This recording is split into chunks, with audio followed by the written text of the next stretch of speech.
Santa Cruz County homeowners, if you're thinking of selling, this is how our team operates. This is one of our team's newest listings in the mountains of Santa Cruz.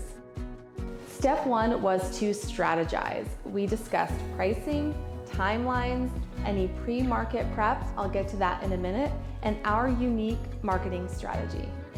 Step two, property prep. This can be as minor as just the upfront inspections to minor cosmetic upgrades, all the way to larger repairs or remodels if that meets your home sale goals. We navigate through this whole process and give you plenty of options.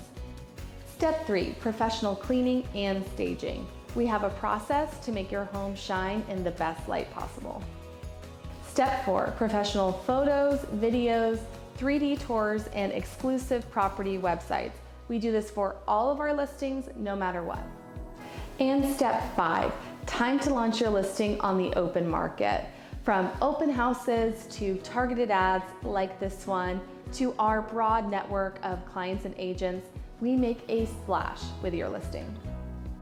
Step six, navigate offer strategy, any renegotiation attempts, and the close of escrow.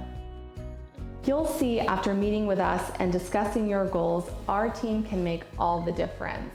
So if you're curious about your options, give us a call. Again, I'm Kaelin Wagnermarsh with Keller Williams Realty in Santa Cruz, and you can reach me at 831-419-6538 or visit our website at kaelinrealestate.com.